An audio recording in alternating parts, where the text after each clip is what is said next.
ब्राह्मण कथा की शुरुआत करता है। एक दिन एक शिकारी जंगल में शिकार की खोज कर रहा था। जंगल में कुछ दूर आगे बढ़ने के बाद शिकारी को एक काले रंग का पहाड़ जैसा विशाल सुअर दिखाई देता है। सुअर को देखते ही शिकारी अपना धनुष उठा लेता है और कमान खींचते हुए सुअर पर निशाना लगा देता है।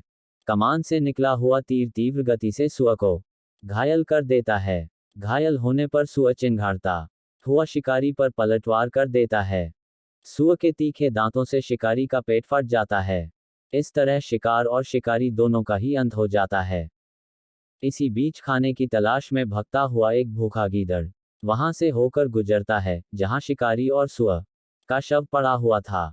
बिना मेहनत इतना सारा भोजन देख गीदड़ मन ही मन बहुत खुश होता है और मन ही मन सोचता है कि आज तो ईश्वर की बड़ी कृपा हुआ, जो इतना अच्छा और अधिक भोजन एक साथ मुझे मिला है। मैं इसे धीरे धीरे और आराम से खाऊंगा ताकि लंबे समय तक मैं इसे उपयोग में लाऊंगा। इस तरह मैं इस भोजन के साथ लंबे समय तक अपनी भूख को शांत रख पाऊंगा।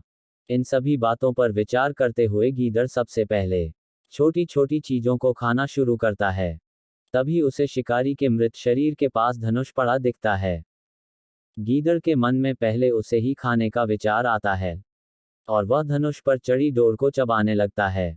गीदड़ के चबाने से धनुष पर चढ़ी डोर टूट जाती है और डोर के टूटने से धनुष का एक सिरा वेग के साथ गीदड़ के माथे को भेदता हुआ ऊपर निकल आता है। गीदड़ के माथे को भेद कर धनुष का जो सिरा गीदड़ के सिर पर निकल आता है वह ऐसा प्रतीत होता है मानो गीदड़ के माथे पर शिखा निकल आई हो। घायल होने के कारण कुछ देर बाद गीदड़ की भी मौत हो जाती है।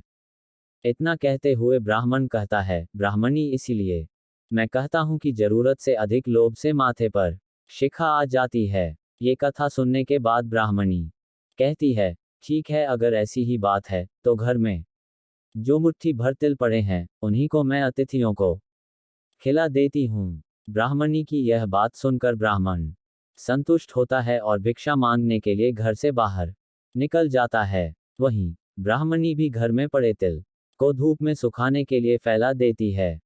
तभी कहीं से एक कुत्ता आ जाता है और उन साफ तिलों पर पेशाब कर देता है, जिससे सभी तिल खराब हो जाते हैं। तिल के खराब हो जाने पर ब्राह्मणी काफी परेशान हो जाती है और सोचती है, यही तो तिल थे जिन्हें पकाकर मैं अतिथियों को खिला सकती थी। अब मैं क्या करूं? काफी देर सोचने के बाद ब्राह्मणी को एक तरीका सूझा। उसने सोचा कि अगर वह गंदे तिलों के बदले साफ तिल देने की बात कहेगी तो कोई भी आसानी से मान जाएगा। साथ ही किसी को भी इन तिलों के खराब होने की बात पता नहीं चलेगी।